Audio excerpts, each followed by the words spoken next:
All right. Chapter 4. In the Tomsk transit camp.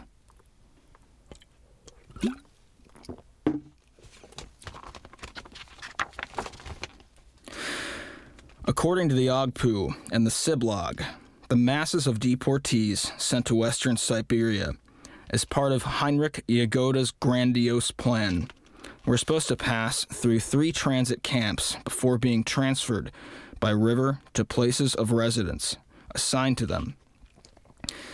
These camps were to be located at the rail convoys' main debarkation points on the periphery of the cities of Tomsk, Omsk, and Achinsk. The transit camps had been opened in 1930 through 1931 in connection with the first 2 waves of dekulakization. And large open spaces between the freight stations and the rivers, the Irtysh River in Omsk, the Tom, a tributary of the Ob in Tomsk, and the Chilum in Achinsk. Since autumn 1931, however, these camps had no longer been in use, and the hastily constructed huts had fallen into ruins.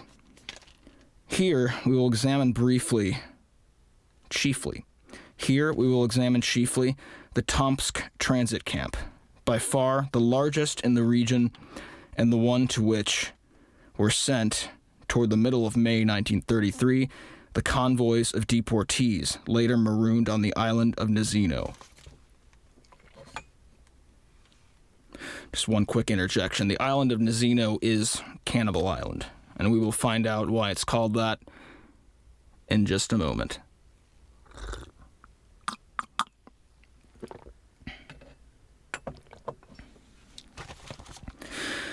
On assuming his office on March 19th, 1933, the head of Tomsk transit camp, Georgy Kuznetsov, stated that the camp consisted of a single rundown hut dating from 1930.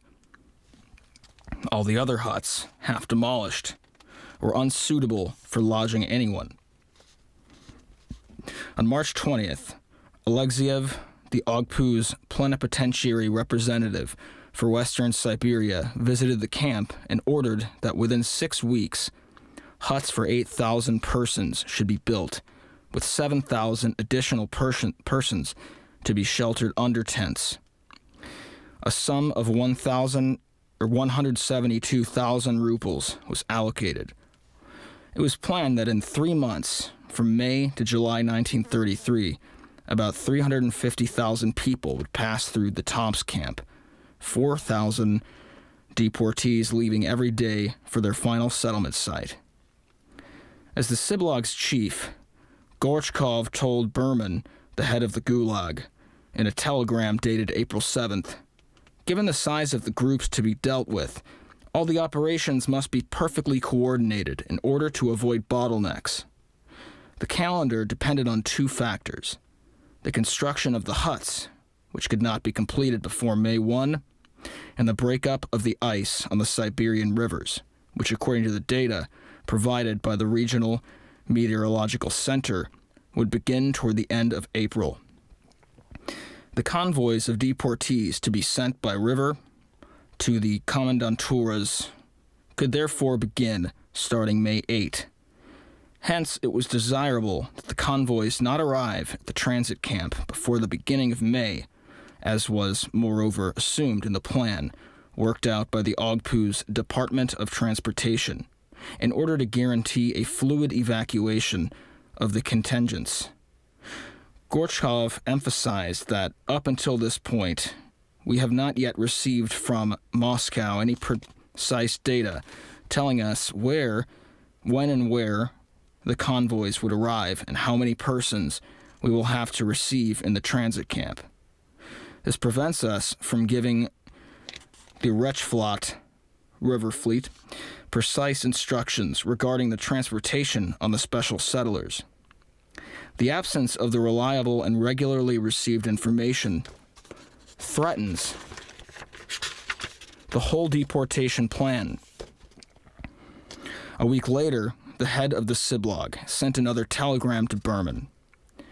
Despite repeated requests, he wrote, we have still not yet received information concerning the convoys, the length of time involved, the dates of arrival, and the number of contingents, or the equipment and provisions that we will have to be transported along with the contingents. We have still not yet received the program authorizations and government vouchers for the 20,000 metric tons of grain reserved for the first installment of the operations. The second installment of 20,000 metric tons has thus far been neither programmed nor reserved. Concerning the other products, the situation is the same. This threatens to totally destroy the transportation plan that our services and the Reichsflotte worked so hard to put together. Moreover, the absence of funds, provisions, and budget authorizations does not allow our commanders to make satisfactory preparations for receiving the deportees at their final settlement sites.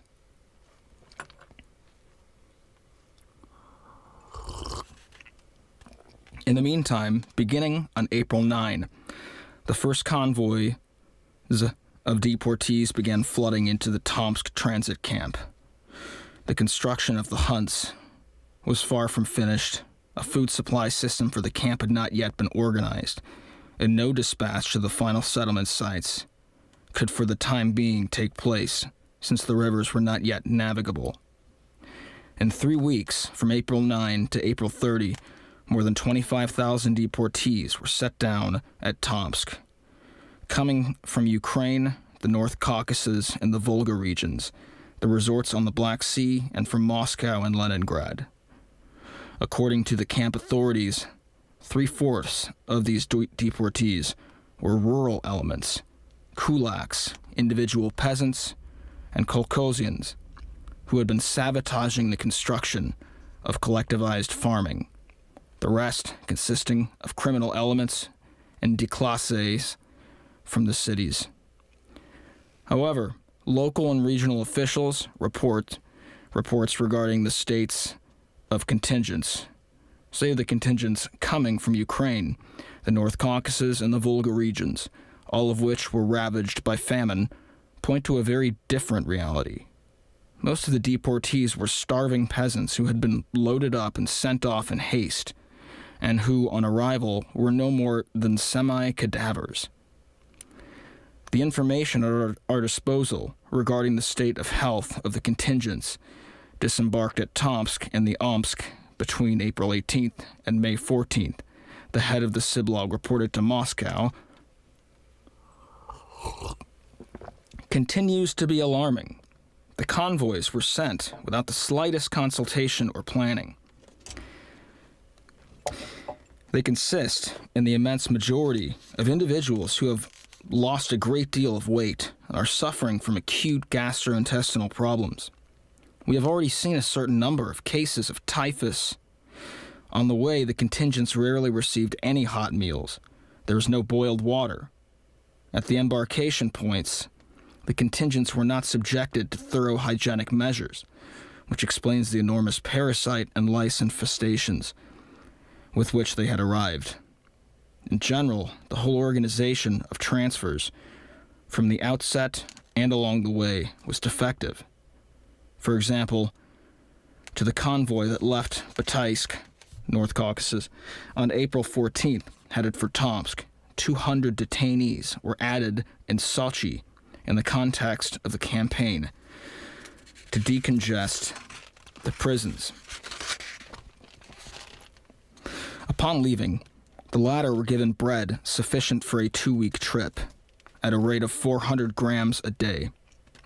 Naturally, this food was completely consumed during the first 3 days, so for the rest of the trip, these people had nothing more to eat. They arrived in Tomsk in an advanced state of emaciation.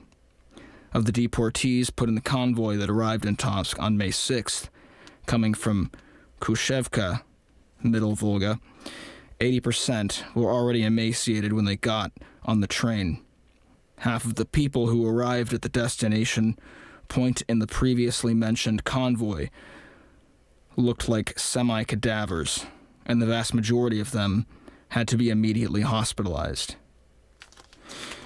An eloquent testimony that is confirmed by numerous other bureaucratic sources, especially the convoys, logs, which often included these four minimal elements: the number of deportees loaded, the number of deaths en route, the percentage of individuals who had lost large amounts of weight, and the percentage of individuals infested with lice.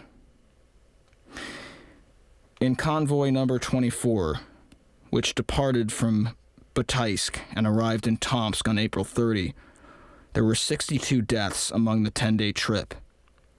On arrival, the great majority, 90%, were emaciated, having received no more than 300 grams of bread a day during the trip, and having no personal provisions. In another convoy, which also arrived on May 6th from Bataisk, one of the main embarkation points for the convoys of peasants deported from the North Caucasus, there were 69 deaths en route and more than 400 semi-cadavers on arrival. In the convoy coming from Rtyshevo, Middle Volga, that arrived on April 20, there were 78 deaths en route, and 100% were lice-ridden as a result of a total imbalance or total absence of hygienic measures at the point of departure. According to a check made regarding 5 convoys totaling 10,185 deportees from the North Caucasus, there were 341 deaths en route, or 3.3%. As we will see later, these numerical data extracted from a few of the convoy's logs were very succinct, frequently incomplete, and of often non-existent. They only partially reflected reality. For the local authorities, the arrival of the convoys raised 3 immediate problems. What should they do with the semi-cadavers, since the transit camp was still under construction and had only a single rudimentary infirmary, with only about 40 beds? How could an explosive epidemic of typhus be avoided? And more generally, how could they manage the forced transit over a period of several weeks of a number of deportees 5 to 6 times greater than the camp's capacity? According to statistics provided by the Tomsk Transit Camps Administration, in the second half of April, more than 500 deportees died in the camp during the days following their arrival. In the course of the next 2 months, May and June 1933, another 1,700 deportees died, the great majority of them as a result of a general weakening of the organism.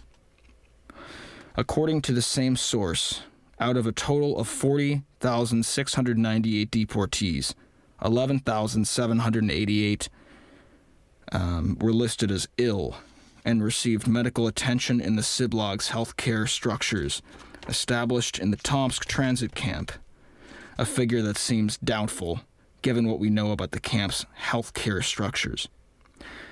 To everyone's surprise and relief, the much-feared typhus epidemic did not occur, despite the terrible hygienic conditions and the overcrowding of deportees in squalid huts.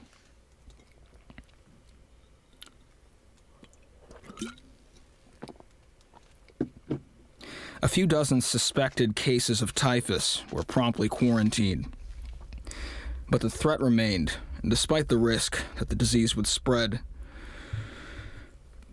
the moment the emaciated and weakened deportees were sent out to the remote commandanturas in Narim region, the local authorities constantly called for their immediate departure and the closing of the transit camp. In his deposition before the Commission of Inquiry, Gorchkov referred to the panic that overcame the Tomsk authorities when the convoys of starving and contagious deportees arrived at the city's gates. The parties and the Soviets' organization truly panicked. It has to be granted that the convoys arrived in a terrible state. I have here reports of the hygienic situation that I can show you. The figures are in fact alarming. All of us, not only the office of the plenipotentiary representative, but also the party regional committee, the regional executive committee of the Soviets, the city's party committee, sent signals. We complained about the state in which these people had been sent to us. Moscow's only reply was to urge us to be firm, calm, to avoid upsetting the population, and to put a stop to rumors. That was not enough to reassure the party's organizations, the Soviets and the Komsomols, who had literally panicked. It has to be admitted that typhus posed a serious threat. I served in the army, and I know that if there are cases of typhus in a convoy, you have to immediately quarantine them for 21 days. I immediately went to see the plenipotentiary representative. The pulprid replied, "You have to send them away immediately, as far as possible.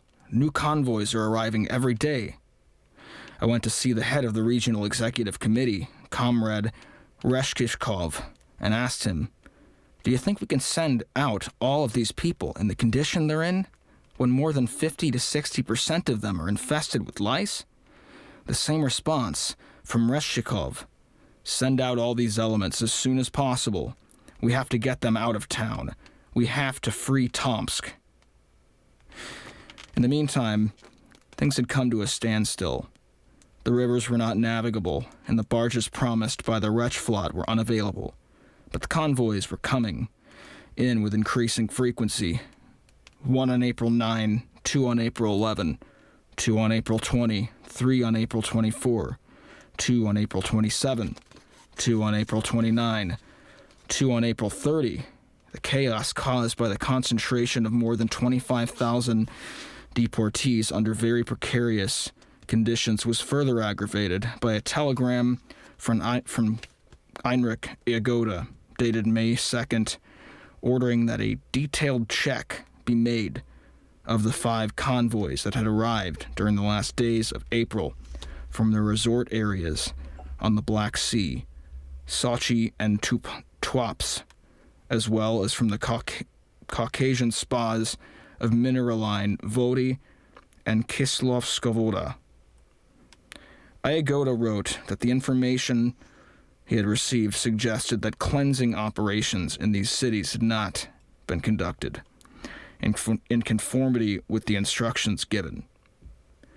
Let us recall here that on April 4, the Politburo had adopted, in connection with the general deportation plan, a specific resolutionary ordering the expulsion and immediate deportation within 10 days from the districts of Sochi, Tuapse, and Mineraline.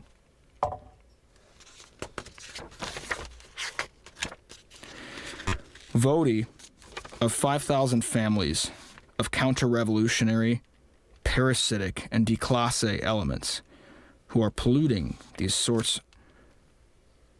resort areas. This order had been rapidly carried out. On April 15th, 8 convoys carrying a total of 12,214 persons were already on their way to western Siberia, 5 of them going to Tomsk, and 3 to Omsk and Achinsk. Too rapidly, no doubt. The Ogpu leadership was informed of numerous excesses and other deviations committed by the authorities in the resort areas, possibly following complaints sent in by relatives or persons who had been unjustly deported, among whom there were a certain number of party members. It has not been possible to reconstruct the precise reasons why the head of the Ogpu decided to have convoys 15 through 19 arriving in Tomsk checked, and only those. Nonetheless, the verification of the basis for the deportation of some 6,500 persons began May 6th and lasted for more than 3 weeks. On May 16th, Alexiev, the Ogpu's plenipotentiary representative for Western Siberia, sent Iagoda a long memo detailing the first results of the inquiry. The latter, he said, had revealed an incredible number of cases of negligence and abuse. Like a good official, Alexiev blamed first of all the administration's execrable handling of the flies and the whole of the prescribed procedures. The convoys coming in from Twapes arrived in Tomsk without regulation documents, no personal dossiers on the deportees, no lists of names, no data making it possible to understand the reasons that had led to this or that persons being deported. The convoy from Sochi arrived with lists that were not signed by the authority certifying the documents. These very incomplete lists, which covered scarcely 1/3 of the total number of deportees, included many names that had been struck through, and the rubric, reasons for deportation, was missing for about 40% of the names listed. The convoys coming from Pyatigorsk and Kislovodsk arrived without the prescribed documents. At most, a few illegible lists scribbled in pencil on poor quality wrapping paper. These lists had not been certified by any authority whatsoever. On the basis of such documents, it was naturally impossible to determine with precision how many individuals had been put in the convoy and how many had escaped or died en route.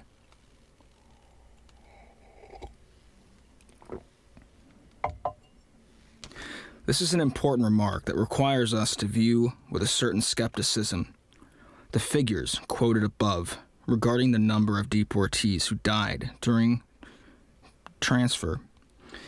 Most of the deportees, Alexiev went on, arrived without provisions or personal effects, contrary to the instructions given on this subject. Numerous individuals who had apparently been rounded up at random in markets, train stations, and on the streets had been given neither the authorization nor the time to take indispensable things and provisions from their residences, and arrived with only what they had on them at the time they were arrested. At the end of the 10 days of hearings, the commission set up to verify the basis for the deportations had established that about 20% of the deportees whose cases had been examined, that is, 640 persons, were individuals completely unsuited for labor, old, invalid, simple-minded, or blind. Most of these deportees, 480 out of 640, were between 50 and 60 years old, but there were 109 between 60 and 70, 32 between 70 and 80, and 19 between 80 and 100. So many elderly people, usually alone and invalids, could be explained,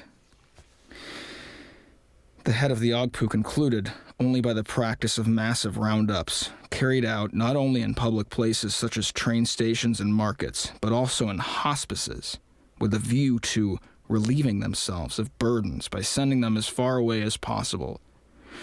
The memo Alexiev sent Yagoda included an unusual appendix, a whole album of photographs taken in Tomsk transit camp, showing invalids and decrepit old people who had been deported from the cities of Sochi, Tuapse, Pyatigorsk, and Kislovodsk, and Minerline Vody.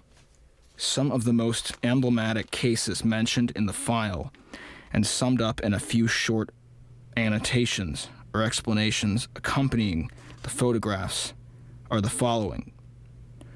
Mark Paravalov, 103, deported in the convoy from Pyatigorsk.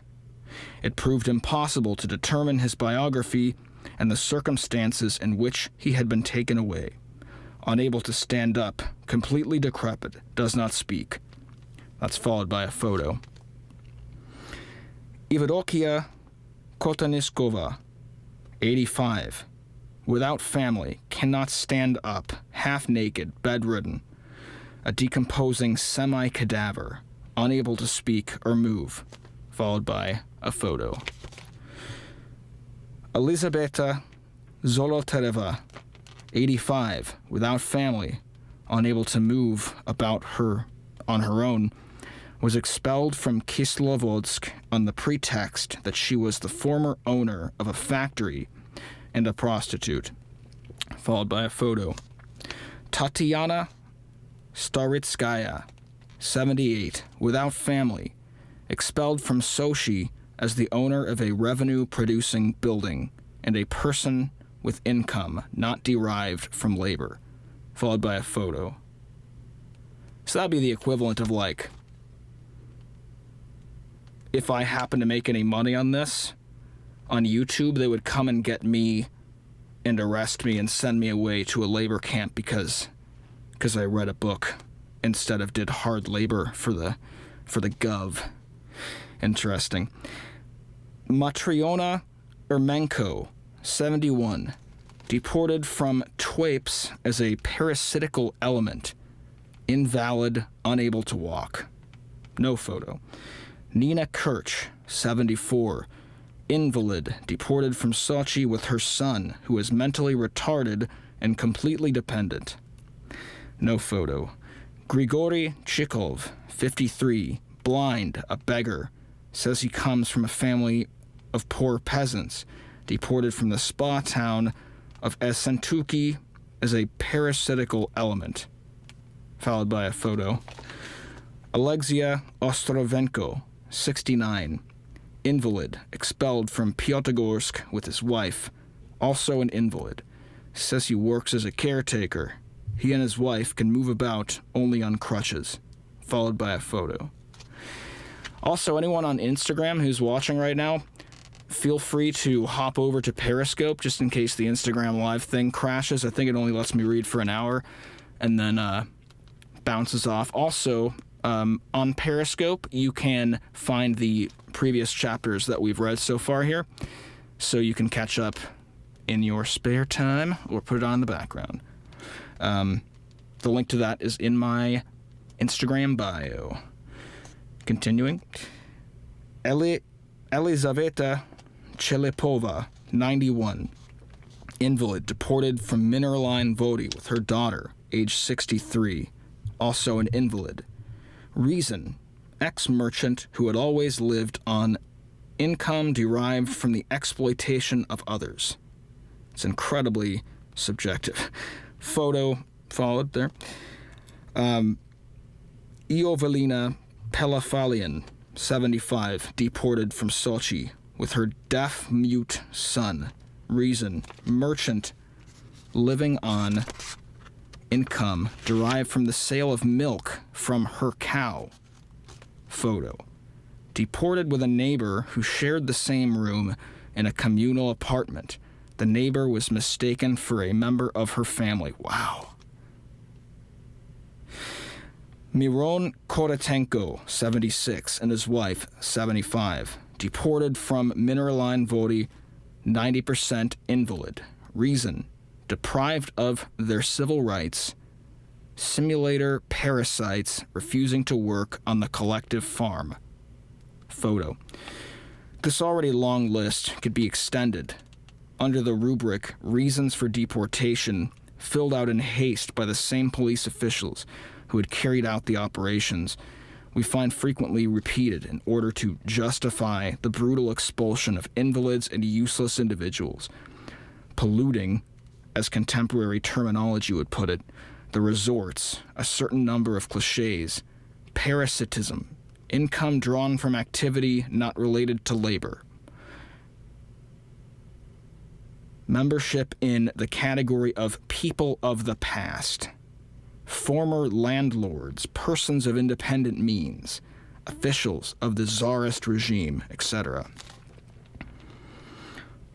Ogpu's plenipotentiary representative for Western Siberia designated another group of several hundred persons who were abusively deported by officials in the course of the random roundups that had no objective other than to fulfill quotas and to relieve themselves as quickly as possible of a task imposed on them or that arose from the unverified denunciations. There followed a long list of cases presented as particularly characteristic. M. Arafumich, 32, deported with his wife and 9-year-old daughter because he had sold tobacco illegally in 1931. Andrei Alesyenko, 57, ace mechanic, and deported from Sochi because he had his own house and in the past had owned a small bookstore. Dmitry Chintyapkin, manual laborer, 44, who had came to Tomsk from Central Asia, intended to take his family back to Central Asia, was picked up when doing errands in the market, taken directly to the convoy, and deported without his family.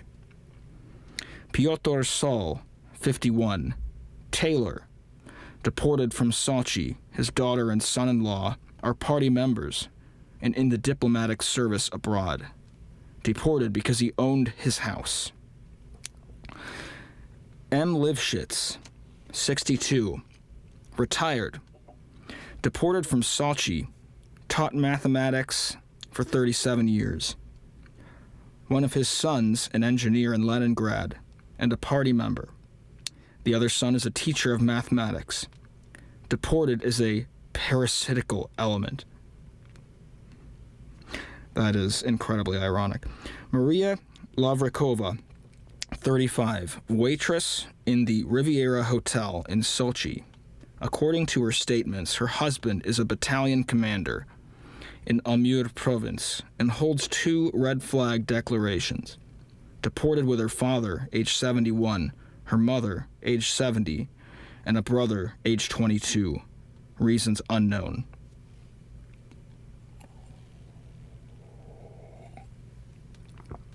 N. Kavadega, 45, deported from Sochi without reason.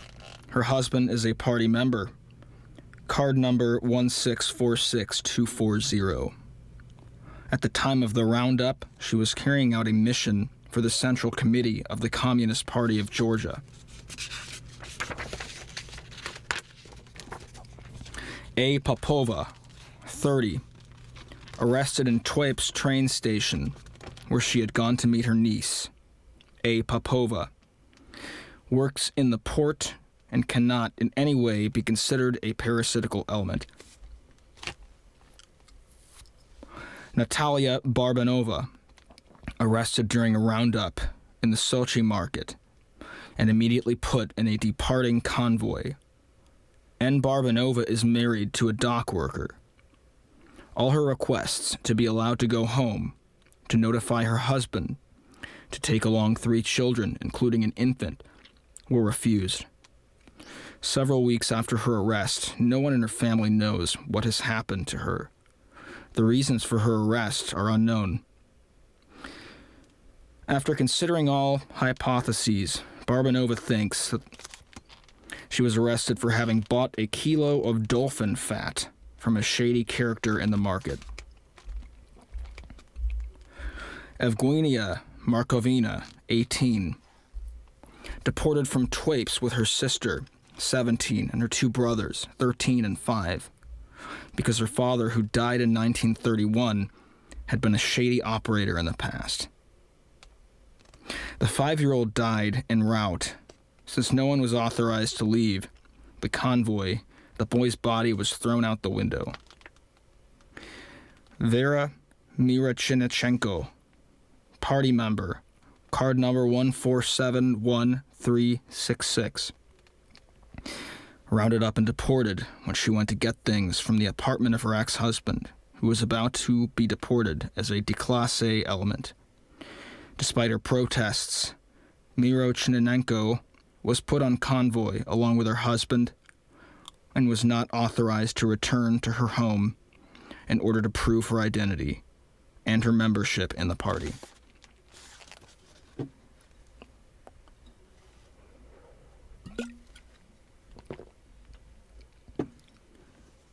Of the 30-odd examples cited, only the last one bore in the margin an annotation scribbled in pencil by the head of the Ogpu, a double exclamation mark, followed by a question mark. Why did this particular case attract the Agoda's attention? What was so scandalous about it? probably just one thing in this long list of abuses. It was the only case directly involving a party member. In the minds of the political officials responsible, where was the dividing line between deportations that were abusive and those that were not, in view of the facts that the categories targeted and subject to expulsion, counter-revolutionary, parasitic, and déclassé elements were extremely fluid? It is impossible to know exactly, insofar as the inspectors who had checked the convoys gave no specific examples, a contrario, of expulsions considered in conformity with the directives. Two kinds of expulsions and deportation were nevertheless considered abusive. Those involving people who were too old to work or infirm, and thus represented so many useless mouths to feed and burdens, for which the Department of Special Settlements was henceforth responsible, and those that involved individuals considered socially close to the Soviet government, workers, party members, or a communist's family members. At the end of his report, Alexiev estimated at 928 the provisional number of families and single persons deported in violation of instructions. A considerable number, given that at the time the report was written only a portion of the 6,500 persons transported in the 5 convoys coming from the resorts on the Black Sea and the spa towns of the Caucasus had been checked. A month later, in the final report, it appeared that of the 6,463 deportees checked, 51% had been released after it turned out that they had been unjustly expelled. Released, but without the right to return home, and also with a prohibition on settling in a dozen cities, such as Moscow, Leningrad, Kiev, Odessa, etc., subject to special rules. Moreover, the head of the Siblag explained that 375 persons belonging to the checked contingents, most of them invalids and elderly people, had died in the Siblag hospital in the Tomsk camp. Unfortunately, we do not know the ultimate fate of these deportees released from the camp. What happened to them? Did they defy the prohibition on going home? Did they try to make a new life in Siberia? One thing is certain. They increased still further the massive numbers of the elements who were uprooted, marginalized, and suspected for the sole reason that they had been caught, rightly or wrongly, in the nets of the police. Before the Commission of Inquiry, Kuznetsov, the head of the Tomsk transit camp, explained how much the checking carried out over several weeks of the convoys coming from the resort towns of the Caucasus had contributed to the organizational chaos and congestion of the camp at the very time that another category of contingents was flooding in the déclassé elements from Moscow and Leningrad, the very elements who were to be sent in haste and without adequate preparation to the most remote and inhospitable of Western Siberia's commandanturas, that of Alexandro Vaskaskoya.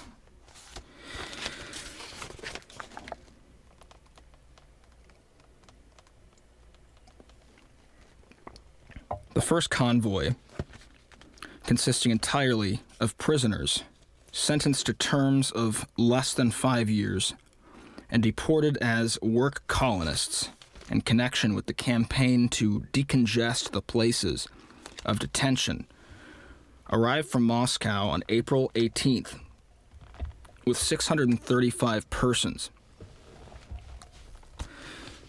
It was followed by 4 additional convoys, one from Leningrad, which arrived at the camp on April 20, another from Moscow, which arrived on April 27, and 2 further convoys that arrived in Tomsk on May 10, 1933.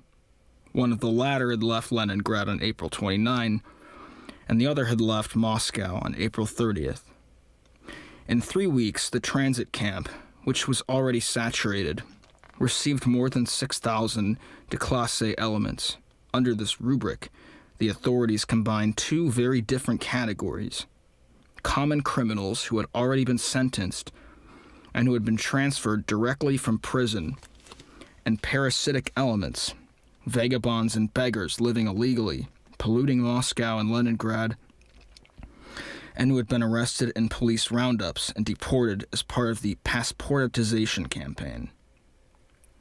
According to the plan drawn up by the Ogpu, in the course of 1933, about 60,000 déclassé elements were supposed to be deported from Moscow, and 40,000 from Leningrad.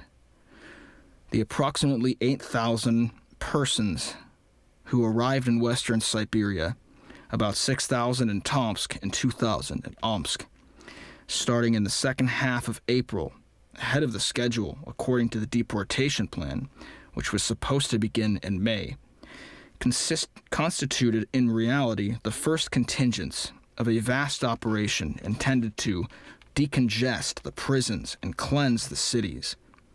And first of all, the cities, subject to special rules. As we have already seen, this operation itself represented only one part of the grandiose plan of deportation worked out by the Ogpu leadership in February 1933.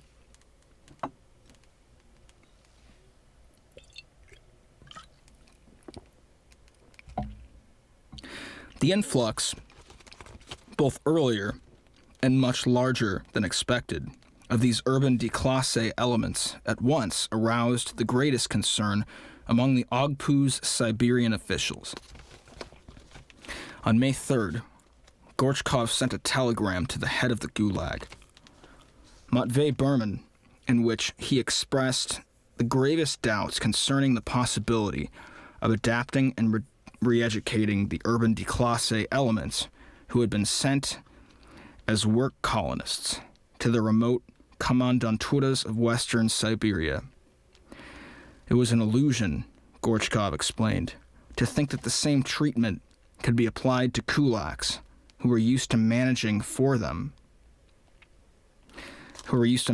themselves in a hostile, natural environment, and to déclassé urban elements who had no inclination for work, not to mention agricultural development or woodcutting. Sending these individuals to special villages, thus putting them in contact with former contingents of special settlers and the local population, would inevitably result in serious incidents. The head of the Siblag later stated at the beginning of May he had proposed to Moscow a solution that had not been adopted. Sending the strongest part of the contingents of déclassé elements, estimated at about 25% of the total, directly to a work camp and releasing all the others. For his part, the Ogpu plenipotentiary representative for Western Siberia had advanced another solution, which was also rejected, but which clearly shows the regional officials' perplexity when forced to deal with such a large number of déclassé elements that socialism's display window, capital cities, were getting rid of. In a long telegram sent on May 15 to Heinrich Yagoda, Alexiev wrote, "As of today, we have received 7,985 urban déclassé and socially harmful elements, consisting chiefly 92% of men, most of them under the age of 30, very poorly clothed and shod, lacking any skill or taste for work, and often suffering from syphilis. I emphasize that putting this contingent to work within the usual structures, namely the special status cooperatives, or even on individual farms, which would presuppose that granting of loans and means of production does not in any way guarantee a return on investment. To avoid massive escapes and in order to keep déclassés and socially harmful elements from disturbing the local population and work colonists who have already been settled, we are sending these elements to the most distant northern districts, distributing them over specific cities and bringing in additional guard and supervisory personnel from districts that present no particular problem. In my view, it is indispensable to establish a special set of rules for the déclassés and socially harmful elements that is different from that for the other work colonists. We could try the solution of the Ogpu's labor communes. In any event, considering the great difficulties involved in agricultural development in Western Siberia and the total unsuitability of déclassé elements for this undertaking, I urgently ask that you no longer send us this type of contingent. Telegraph your decision on all the points raised in my dispatch. Moscow did not reply for 2 weeks. Finally, on May 27, the head of the Gulag sent the following telegraph to Novosibirsk. There are no plans to send you further contingents of the déclassés. I repeat, there are no plans to send you this type of element. We approve your proposal to settling these contingents in remote, isolated districts. You will probably have to see to it that the camps are rapidly set up, and that the déclassés and socially harmful elements are put in them. The solution of work communes does not seem to us appropriate. These exchanges between the Gulag's highest officials clearly show that no one knew exactly what to do with the déclassés and socially harmful elements. In the interim, this type of contingent continued to be sent. On June 17, a convoy of 1,754 déclassé elements had left Moscow. On June 6, arrived in the Tomsk camp. In the confusion of surrounding its arrival, 204 persons escaped. The regional officials responded a few days later by sending a new telegram, signed jointly by Gorchkov and Alexiev, and sent to the head of the Gulag in Moscow. Contrary to all the assurances given earlier regarding a halt to the deportation of déclassé elements, and also contrary to the information received, we continue to receive essentially individuals without families, déclassés, recidivist criminals. In the course of June alone, after your telegram of May 27, we received from Moscow a further 5,680 individuals, 3,744 of them without families, and most of them recidivists. The plan we had worked out on the basis of the information regarding the sending of families must be entirely revised. The unexpected, unprogrammed influx of a mass of déclassé elements and recidivists puts the whole plan for developing our region at risk. We urgently ask you once again not to send us any more of these contingents. In turn, the boss of the region, Robert Ike, protested to the Politburo, asking both that increased repressive powers be granted in order to struggle against the criminal elements terrorizing the local population, and that the deportation of déclassé elements to Western Siberia be halted. Stalin demanded explanations from Heinrich Yagoda, the head of the Ogpu, replied that, in fact, as of today, about 17,000 déclassé elements have been sent from Moscow and Leningrad to Western Siberia, and the Narim region in particular.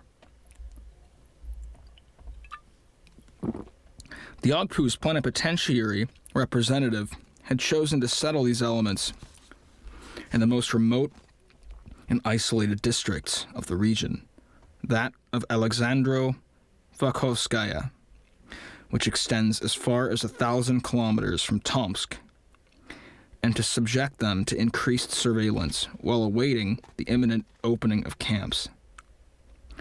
This is a correct decision, It is not desirable to stop sending déclassé elements from cities subject to special rules, since we will certainly not find any other place in the country more suitable for these people than the Alexandro-Volhovskaya Kommandantura. At the moment, the head of the Ogpu was writing these lines.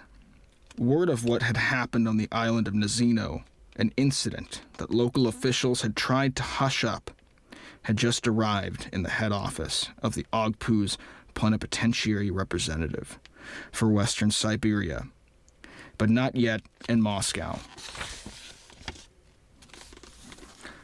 Let us return to the convoys of déclassé and socially harmful elements that arrived from Moscow and Leningrad and Tomsk transit camp during the second half of April and the beginning of May in 1933, and that were sent starting May 14th to the Alexandro-Volhovskaya Kommandantura.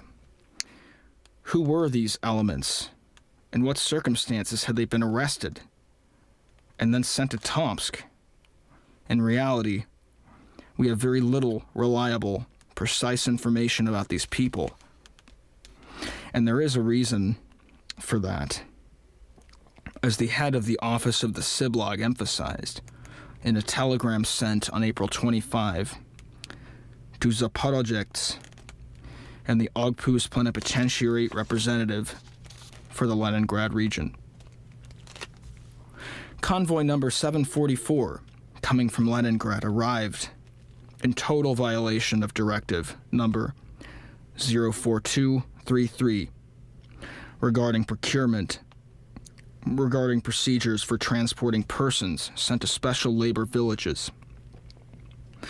None of the deportees had a personal file, no documents or extract from a decision explaining why they were sent to a special labor village. A few very incomplete lists with neither signature nor seal of any authority whatsoever. Moreover, you did not inform the Siblag of either of these date or the departure, the number of individuals sent, or the composition of the convoy, single persons or persons with families. This kind of violation of procedures, as we have already seen with respect to the convoys coming from the Black Sea resort towns, was very common, occurring repeatedly, in particular in the case of the convoys déclassé elements sent hastily from Moscow. In his deposition before the Commission of Inquiry, the head of the Tomsk transit camp reported, only a small portion of the family names that we were able to decipher on very incomplete lists scribbled in pencil corresponded to the actual persons. It is also to be said that the déclassé elements from Moscow did their best to confuse matters. Every one of them had 20 different names and as many nicknames. Nobody responded to the roll call when the convoys arrived at the camp, and when they were sent on to the Kommandantura, we could do no more than count and recount them. No files, no certified documents, no papers, and family names that were constantly changing. If they escaped, we couldn't even write a proper report because we didn't know the fugitive's family name. For Dolgoik, the head of the Siblog's Department of Special Settlements, these anonymous deportees formed an undifferentiated mass, which they described in these terms: the contingent that was sent to Nazino consists of the rejects of society, the most déclassé, the most socially harmful elements in the cities, criminals and delinquents who stopped at nothing, stealing, pillaging, killing. However, most of the Ogpu's other officials who had dealt with this contingent distinguished within the three different categories of individuals. About 1/3 of them were seen as hardened criminals, and half as vagabonds and beggars. petty delinquents, ruffians, hooligans, or another marginal types, whom a Siblog inspector described as street people, without fixed domicile, accustomed to beg, engage in petty schemes, speculate, steal, and in short, live like parasites on others, without the slightest desire to work or to integrate themselves into our new socialist society. The third category, estimated about 15%, considered as even the Czechist admitted, of individuals rounded up and deported by chance, Caucasians or seasonal workers who had come to get supplies or look for work in the capital, as well as native-born residents of Moscow and Leningrad, who had been arrested and immediately expelled because they weren't carrying their passports on them. In reality, it was only in the course of the inquiry that Vasily Arsenovich Vilchenko, a journalist propagandist with the party committee of Narim region and a journalist, conducted almost 3 months after the... In reality, it was only in the course of the inquiry that Vasily Arsenovich Vilchenko, a journalist propagandist with the party committee of the Narim region and a journalist, conducted almost 3 months after the deportation and abandonment of more than 6,000 de classe elements on the island of Nazino, that a few names, a few testimonies, a few individual stories began to emerge from the faceless mass of deportees. Only after Vilchenko sent Stalin a long letter relating what had happened in Nazino was a commission of inquiry, led by Maxim Kovalev, a high regional party official, finally set up in mid-September 1933, 4 months after the events. This commission's members were sent to the site to collect the depositions from the responsible Siblog officials in order to shed light on the consequences of events that had led to this particular murderous deportation abandonment, to establish who was to blame for what, and also to determine the validity of the claims of hundreds of survivors who said they had been wrongly deported. No matter how incomplete they were, the inquiries conducted by Vilchenko and by the Kovalev Commission enable us to reconstruct a rough outline of the main categories of individuals who were arrested in the roundups and deportations that occurred in Moscow and Leningrad at the end of April 1933, the specific circumstances in which these expulsions took place, and how things were done in an environment characterized by an absence of law and an arbitrary police action. A first set of deportees, about 3,000 persons out of some 8,000, put on a convoy headed for western Siberia, did in fact consist of detainees who had been arrested and sentenced over the preceding months to terms varying from 1 to 5 years in a camp. More than 100 criminals, more than hardened criminals, as Siblog officials called them. They were merely petty delinquents, who, although young, the majority were between 16 and 30 years old, and had often committed more than one offense, and had been convicted mainly of theft, hooliganism, speculation, that is, the resale of products in short supply, receiving stolen goods, and other kinds of petty trafficking. The sharp increase in the number of convictions since the summer of 1932, along with the lengthening of prison terms, had contributed to the congestion of the prisons and the penitentiary colonies, to which detainees serving short terms were usually sent. hence the idea of transferring large numbers of the latter to labor villages.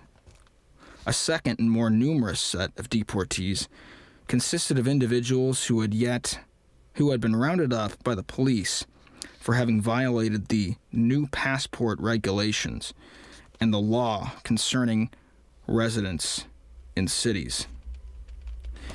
Pausing for 1 sec while I get that Instagram thing back up. Forgot that it bounces out on me for an hour.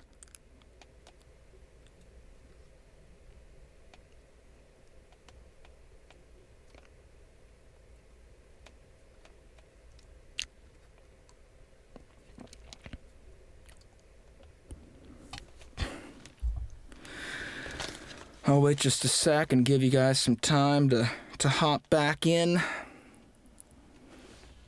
Okay.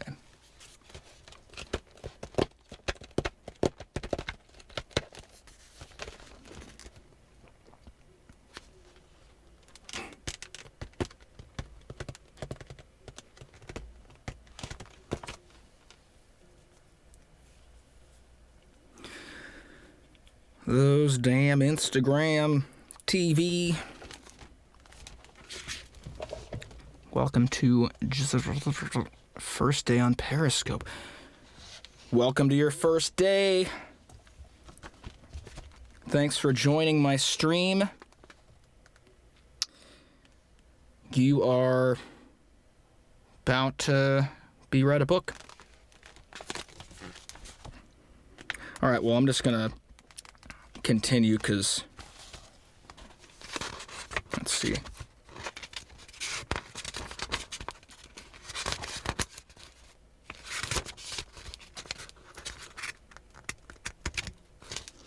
Yeah, we're about to finish the chapter here, so gonna continue now.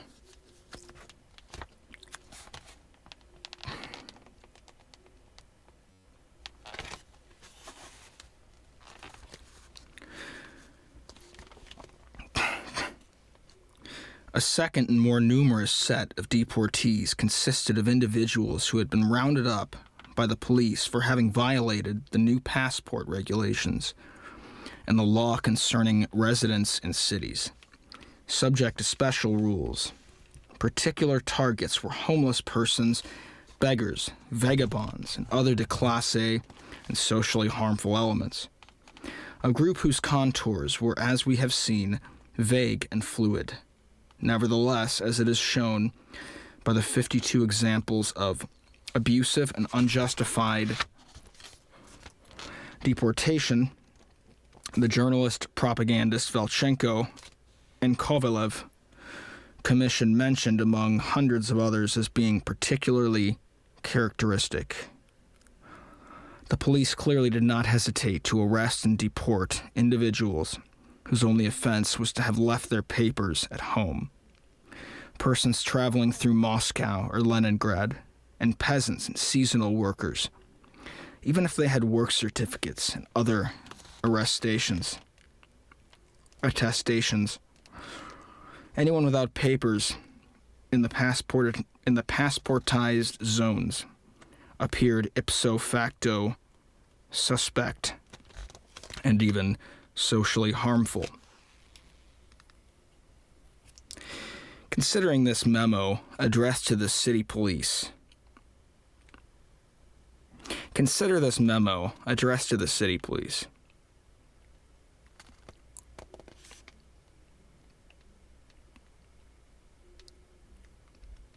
The police officer should always keep in mind that any individual without a passport or any unregistered individual is already a suspect individual who has either committed a crime and has escaped from prison, from a camp, or from deportation, and was trying to cover his tracks, or is about to commit a crime. According to the administrative circulars in force, violators of the laws regulating residents in cities subject to the special rules could be sentenced depending on the specific case and the presumed degree of their social dangerousness, to fines, immediate or deferred, expulsion with a prohibition on residing in a certain number of cities, deportation with the status of special settler or the labor colonist, or detention in a labor camp for a maximum term of 3 years. Special police commissions were authorized to hand down these sentences after an accelerated procedure in which the offender did not appear. In reality, even this minimal procedure was far from always being respected, especially when the machinery spun out of control, while the number of cases to be dealt with was increasing. That was exactly what happened at the end of April 1933. It seemed that great majority of individuals arrested, deported, were rounded up on April 27, 28, and 29. At the very time the police launched a vast operation intended to cleanse Moscow and Leningrad before the Labor Day festivities on May 1st. During this period, being on the streets without your passport could have serious consequences. Witness the following cases among a long list of similar examples. You know what? This is a particularly long chapter, so I'm going to stop here on chapter 4. This is page 112. I'm going to stop here, and we're going to pick this back up tomorrow at 9 p.m. So, thank you all for joining me. If you're bored tomorrow or been following this story, go and follow my Periscope so I don't lose you guys on Instagram TV, and read along while I make this audiobook.